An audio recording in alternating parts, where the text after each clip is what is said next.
If hard work made people rich, the hardest workers in the world would own the world. They don't sit. Look around you. The most exhausted people you know are not wealthy. They sit tired. They sit anxious. They sit always almost there. That cysts not a personal failure. That cysts a programming problem. From the moment you were young, you were taught to trade effort for approval and time for money.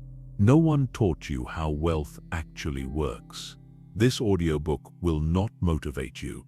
It will uninstall beliefs that quietly keep you poor, because money does not reward effort. It rewards leverage, clarity, and positioning. Once you see that, you can never unsee it. And that's where everything begins. You were taught that success is a reward for effort, that if you stay disciplined, wake up early, work late, and keep pushing, money will eventually catch up to you. This belief was sold as truth, not because it works, but because it keeps society running smoothly. A system needs workers who believe effort alone is enough. It does not need thinkers who question outcomes. So the lie was wrapped in morality and called virtue. And once something is moralized, people stop examining it. From a young age, you were praised for being busy, not effective. You were rewarded for obedience, not leverage. Teachers graded effort, not impact. Employers promoted loyalty, not ownership. Slowly, without realizing it, your mind associated exhaustion with progress. Rest felt like guilt. Stillness felt like laziness. And questioning the system felt dangerous, even though the system was never designed to make you wealthy. Hard work became an identity instead of a tool. People began to say things like, "I'm a hard worker," as if that alone explained their value. But effort without direction is just movement, and movement without strategy is noise. The world does not measure how tired you are at the end of the day. It measures what changed because of your actions. This is the part no one tells you, because it exposes the illusion. If effort were the deciding factor, the poorest people on earth would be rich by now. Farmers, laborers, cleaners, builders, drivers, people who give their bodies and time fully every single day would live in abundance. But reality shows the opposite. The harder the labor, the lower the pay. This alone should have shattered the lie. Yet most people ignore this evidence because it conflicts with what they were taught to believe. The lie survives because it feels fair. Humans want the world to be just. They want to believe effort equals reward, because that means suffering has meaning. But the market does not care about fairness. It cares about leverage, demand, scale, and timing. When effort is disconnected from these forces, it becomes invisible, and invisible effort is never rewarded, no matter how noble it feels. You are also taught patience without strategy. Just keep going. Your time will come. Don't rush. These phrases sound comforting, but they often hide a lack of clarity. Patience is powerful only when direction is correct. Patience in the wrong direction is not virtue. It is delay. Many people are not early. They are simply walking toward the wrong destination very consistently. The lie convinces people to wait instead of design, to endure instead of restructure, to accept instead of question. It teaches people to ask, "How can I work harder?" instead of, "Why am I not being paid more for this?" That single difference determines financial outcomes over decades. One question keeps you inside the system. The other begins to free you from it. Hard work also creates pride traps. When someone has suffered for years, they resist information that threatens their identity. If wealth came from something other than effort, then the suffering feels unnecessary. So the mind protects itself by rejecting the truth. This is why many people defend hard work passionately while remaining broke. Letting go of the lie would force them to grieve lost time. Another part of the lie is that struggle builds character, and character leads to wealth. Character is important, but it is not a business model. Integrity without strategy does not scale. Discipline without leverage does not multiply. You can be honorable, skilled, and consistent, and still financially trapped. The world does not reward goodness automatically. That belief belongs to stories, not economics. The system praises hard work because it benefits from it. Companies extract value from effort, not ownership. Governments tax labor more than assets. Schools prepare you for employment, not control. None of this is accidental. A population that believes effort alone is enough will never demand leverage, and a population that never demands leverage never threatens the system. This lie also creates shame. When people work hard and stay poor, they assume something is wrong with them. They blame motivation, discipline, mindset, everything except the framework they're operating in. Shame keeps people quiet. Quiet people don't question rules. They just try harder within broken ones.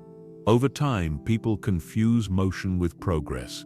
Days fill with tasks, weeks with deadlines, years with responsibilities. Life becomes busy, but nothing compounds. When they finally stop to breathe, they realize they've been running in place. That realization is painful. So many avoid it entirely. Staying busy becomes a way to avoid awareness. The lie discourages strategic thinking. If success is about effort, then thinking feels secondary. Planning feels indulgent. Stepping back feels lazy. But wealth is built in moments of stillness, not exhaustion. Decisions that change income are rarely made when you're tired. They're made when you have space to see patterns others miss. People are also taught that questioning money systems is greedy or ungrateful. This emotional manipulation keeps people loyal to scarcity. Wanting more becomes shameful. Accepting less becomes virtuous. This mindset may sound humble, but it quietly guarantees financial limitation. Gratitude and ambition were never meant to cancel each other. Another reason the lie persists is because exceptions are showcased. One person works hard and becomes wealthy, and the story is broadcast as proof. But survivorship bias hides the millions who worked just as hard and got nothing. People are taught to chase rare outcomes instead of studying repeatable ones. Hope replaces analysis. Inspiration replaces structure. Hard work keeps people focused on today instead of tomorrow. It trains them to solve immediate problems, not long-term positioning. Wealth is built by people who delay visible reward for invisible advantage. That requires clarity, not just effort. Most people are too tired to think that far ahead. The lie also ignores the role of ownership. Employees are praised for loyalty. Owners are criticized for profit. Yet ownership is where wealth accumulates. Without owning equity, systems, or assets, effort will always be capped. You can only work so many hours. Ownership works even when you stop. By the time people realize the lie, years have passed. Responsibilities are heavier. Risk feels scarier. Energy is lower. That's why this lie is most dangerous when accepted early. It doesn't fail loudly. It fails slowly, quietly, respectably, understanding. This is not meant to make you angry. It's meant to make you awake. Anger drains energy. Awareness redirects it. Once you see that hard work is not the path, you can finally ask the right question. Not how hard should I work, but what am I building? The biggest lie you were taught was not about money. It was about how the world works. And once that lie breaks, everything else begins to rearrange itself naturally. Hard work keeps most people poor because it locks them into linear exchange. You give an hour, you get paid once. Tomorrow you must give another hour to be paid again. There is no accumulation in this model. Nothing builds, nothing multiplies. You stay dependent on your next effort to survive. And dependence is the opposite of wealth. When income depends entirely on effort, rest becomes dangerous. Time off feels risky. Idleness feels terrifying. Any pause threatens stability. This pressure keeps people obedient, not creative. Creativity requires safety. Wealth requires creativity. But the hard work model removes safety and replaces it with constant urgency. Hard work fills your schedule, but empties your vision. When your days are packed, your mind has no room to think long-term. You become reactive instead of strategic. You solve problems that keep you afloat, not problems that move you forward. Busyness becomes a disguise for stagnation, and exhaustion becomes proof of commitment. Most people don't realize they are tired because their effort has no leverage. They are pushing heavy weight that resets to zero every morning. Nothing carries over. Nothing compounds. This creates emotional burnout, not just physical fatigue. And burned-out minds don't design wealth. They cling to survival. Hard work also trains people to follow instructions instead of making decisions. You are rewarded for doing what you're told, not for questioning whether it makes sense. Over time, this weakens judgment. Wealth requires decision-making under uncertainty. Hard work conditions people to wait for direction instead of creating it. Another trap is that hard work produces visible struggle, which society respects. People praise sacrifice. They admire endurance. This social validation keeps people stuck. Leaving the struggle feels like betrayal. But respect does not pay bills. Applause does not create freedom. And admiration does not compound. Hard work ties identity to effort. People begin to define themselves by how much they do, not by what they own or control. When identity is tied to effort, stepping away feels like losing value. This is why many people sabotage opportunities that reduce workload. Their sense of worth depends on being busy. Because effort is visible, people overestimate its importance. They confuse sweat with progress. But progress is often invisible in the beginning. Systems grow quietly, assets develop slowly. Hard work blinds people to invisible growth because it trains them to expect immediate feedback. Hard work also limits thinking to short time horizons. When survival depends on next week's paycheck, it's impossible to plan 5 years ahead. Long-term thinking feels unrealistic, even irresponsible. Yet wealth is created by people who can afford to think beyond the next bill. Another reason hard work keeps people poor is that it discourages experimentation.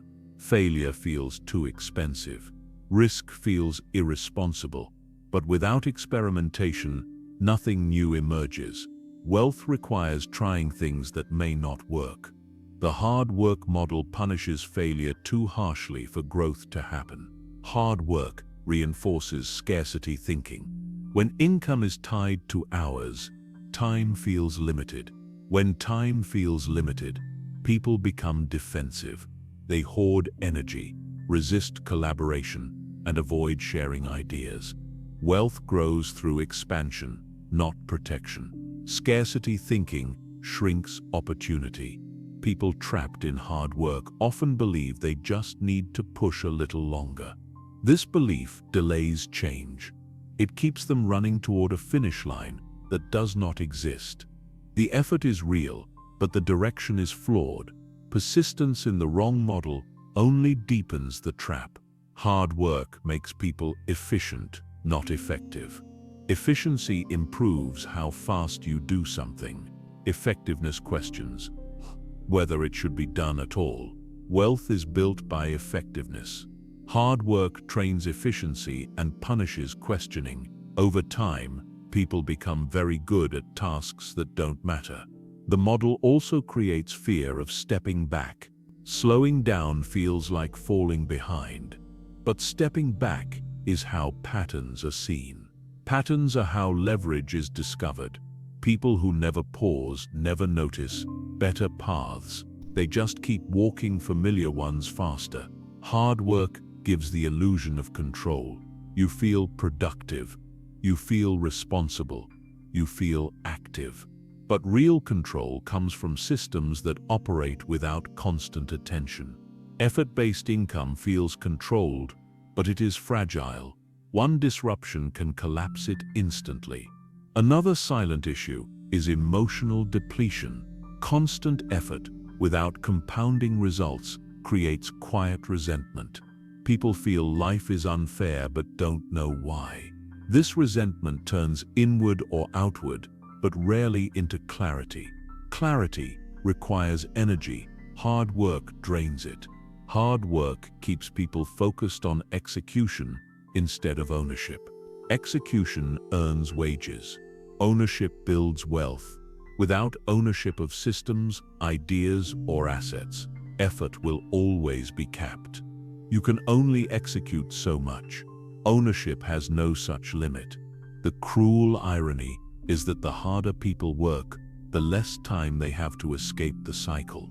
Their very discipline traps them. The skills that made them reliable workers were never designed to make them free builders. This mismatch goes unnoticed for decades. By the time people realize this, they believe it's too late. They assume wealth belongs to the young, the lucky, or the connected. But the truth is simpler. Wealth belongs to those who stop confusing effort with value. Hard work does not fail because effort is bad. It fails because effort alone has no multiplier. Without leverage, effort expires. And anything that expires daily can never make you rich. Understanding this is uncomfortable. It forces a shift in how you see your past. But discomfort is temporary. Staying trapped is permanent. Once you see why hard work keeps people poor, you stop glorifying exhaustion and start designing escape. And that is the moment the entire game begins to change. What actually makes people rich is not effort, luck, or intelligence. It is leverage. Leverage allows one decision to produce results many times over. It separates people who must constantly perform from those whose past actions keep paying them. Without leverage, income resets to zero every day. With leverage, progress stacks quietly in the background. Leverage begins with understanding that time is the most expensive resource you have. When you trade it directly for money, you cap your future. There are only so many hours in a day, and exhaustion does not extend them. Wealthy people protect their time because time is what allows leverage to grow. Poor systems consume time. Rich systems free it. One form of leverage is ownership. When you own equity, assets, or systems, your income is no longer tied to your presence. Ownership allows value to flow to you, even when you are absent. This is why employees must constantly show up, while owners can step away. Presence is required only when leverage is missing. Another form of leverage is skill that scales. Not all skills are equal. Some can be applied once and forgotten. Others can be packaged, taught, distributed, or automated. Writing, design, software, strategy, and communication are examples of skills that multiply.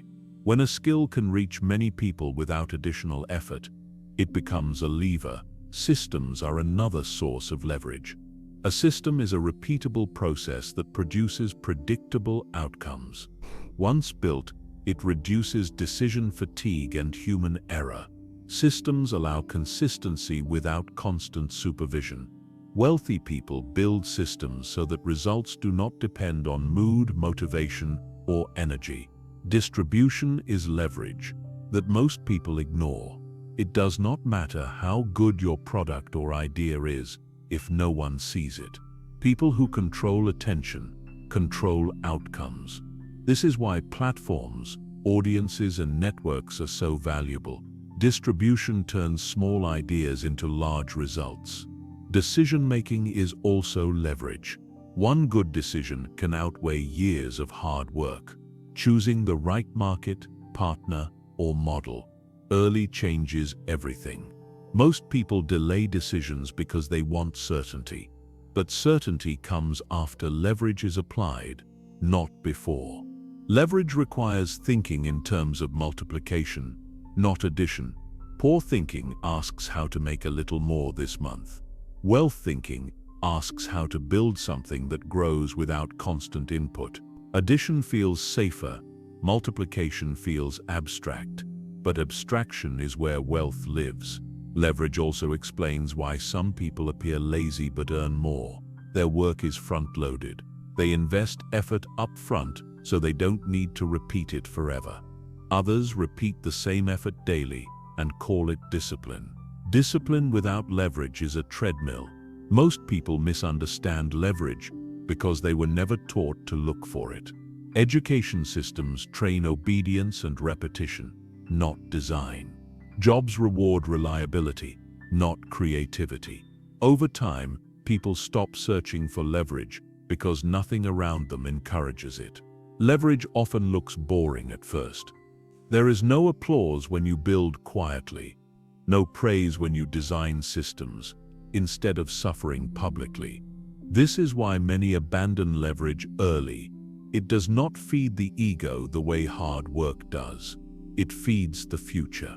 The uncomfortable truth is that leverage requires responsibility. When you own outcomes, you can no longer blame the system. When something fails, it is on you. Many people prefer hard work because it allows moral superiority without accountability. Leverage removes excuses. Leverage also demands patience of a different kind. Not the patience of waiting, but the patience of building without immediate reward. Most people quit here. They interpret slow growth as failure. In reality, leverage grows invisibly before it becomes obvious. Another overlooked form of leverage is reputation. Trust compounds.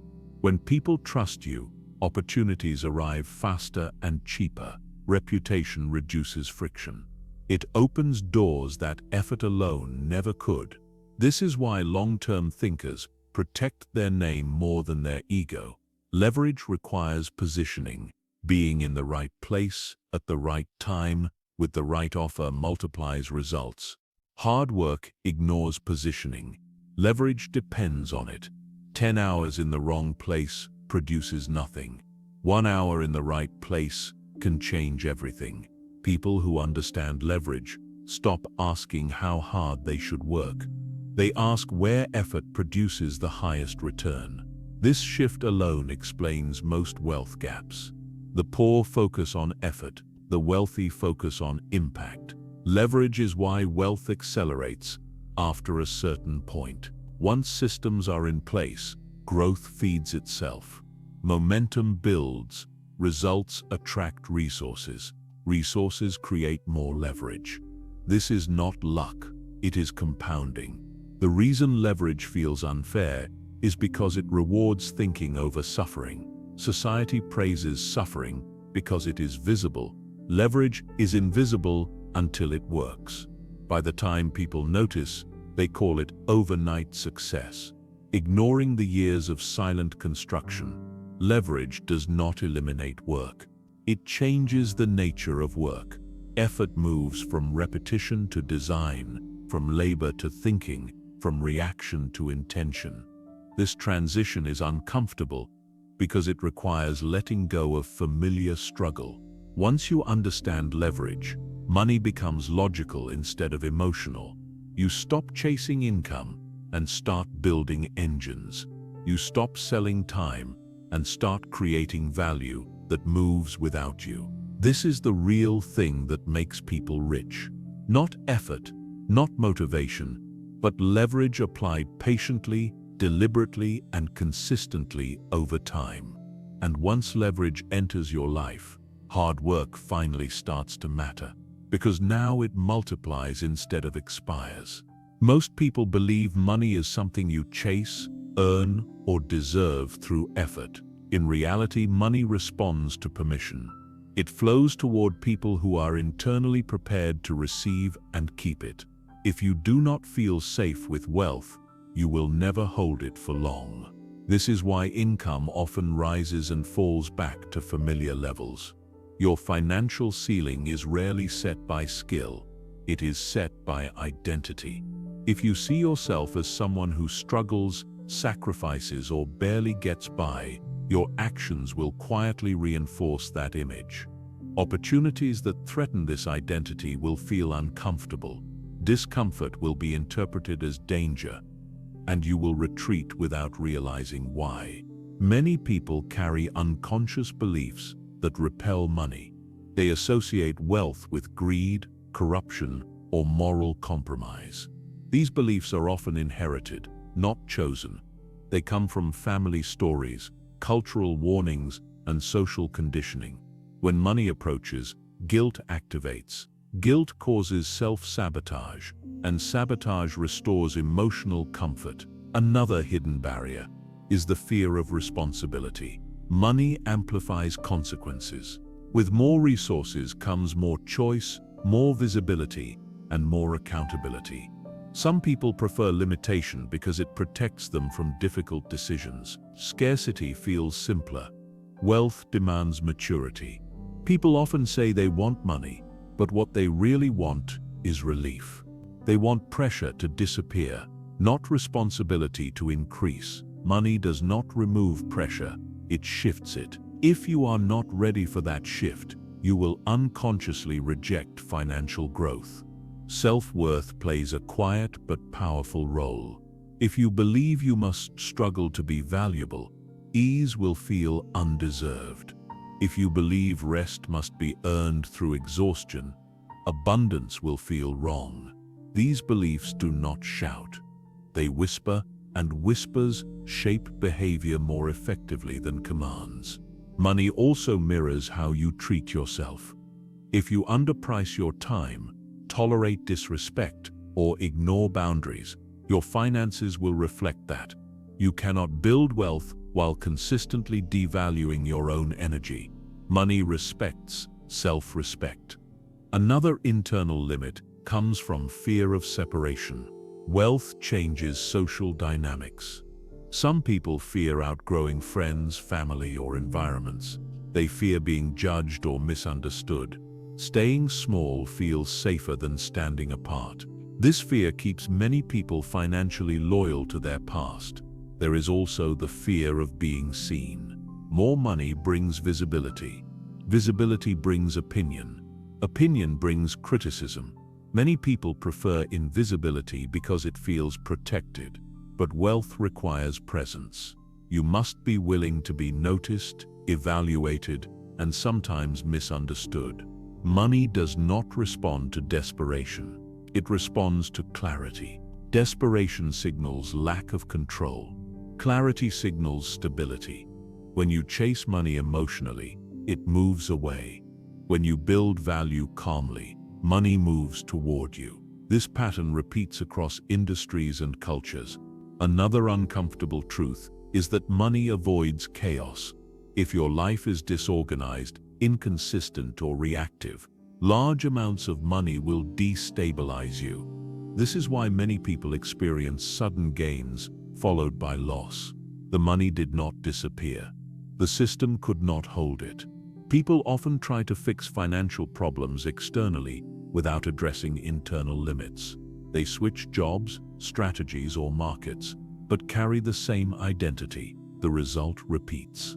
Until the internal permission changes, external results remain capped. This is why two people can follow the same blueprint and get different outcomes. One allows success, the other resists it subconsciously. The difference is not intelligence, it is alignment. Money flows where it is respected, managed, and welcomed without guilt. If you view money as dangerous, it will behave like something that cannot stay. If you view it as a tool, it will settle. Allowing money means letting go of martyr narratives. It means releasing the belief that suffering equals virtue. It means accepting that ease does not make you weak. These shifts feel subtle, but they unlock capacity. Wealth requires emotional regulation. If small wins create panic or impulsive behavior, large wins will magnify it. Stability attracts stability. Calm attracts capital. This is why wealthy people appear composed. It is not arrogance, it is containment. Allowing money also means updating your self-image. You must see yourself as someone who can handle complexity, risk, and responsibility. This identity change often feels uncomfortable before it feels natural. But without it, income growth stalls. When money is allowed, effort becomes efficient. Opportunities align. Decisions feel cleaner. This is not magic. It is coherence. Internal permission removes friction that most people never notice. Money does not reward need. It rewards readiness. Once readiness is present, money flows more easily than most people expect. Understanding this reframes wealth completely. You stop begging reality to change and start changing how you relate to it. That shift alone removes invisible resistance. Money was never something you had to chase. It was something you had to allow, and once allowed, it stays. Most people live inside struggle because they were never taught to think in systems. They react to problems as they appear, solve them once, and move on to the next emergency. This keeps life busy but never stable. A system, by contrast, solves a problem permanently. Wealth grows where problems are solved once and reused many times. Struggle thinking focuses on effort in the moment. Systems thinking focuses on outcomes over time. When you struggle, you ask how to survive today. When you build systems, you ask how to prevent the problem from returning tomorrow. One mindset keeps you exhausted. The other slowly removes friction from life. A system does not rely on motivation. It works even when you are tired, distracted, or unavailable. This is why systems create freedom. Motivation fades. Discipline fluctuates. Systems remain. Wealth is built by reducing dependence on human energy. People who live in struggle often pride themselves on resilience. They learn to endure difficulty instead of redesigning their environment. Endurance is admirable, but it is not scalable. You can only endure so much. Systems, on the other hand, expand capacity without expanding effort. Struggle feels productive because it is visible. Systems feel slow because they are invisible. At first, building a process, documenting a method, or automating a task does not create immediate applause. But once the system exists, results begin to flow quietly and consistently. Many people confuse being needed with being valuable. They stay in roles where nothing works without them. This feels important, but creates dependency. Systems remove you from the center. They allow things to function without your constant presence. True value remains even when you step away. Thinking in systems requires stepping back from urgency. This feels uncomfortable to people trained in hustle. Pausing feels like falling behind.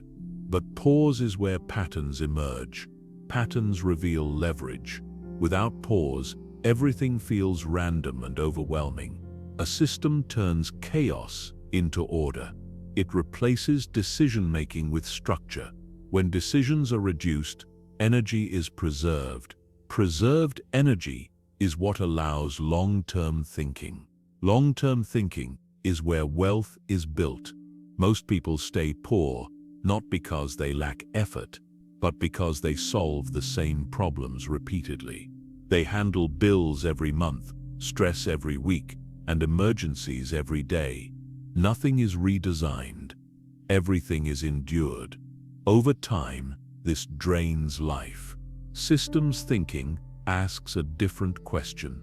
Instead of "how do I fix this again?" it asks "why does this keep happening?"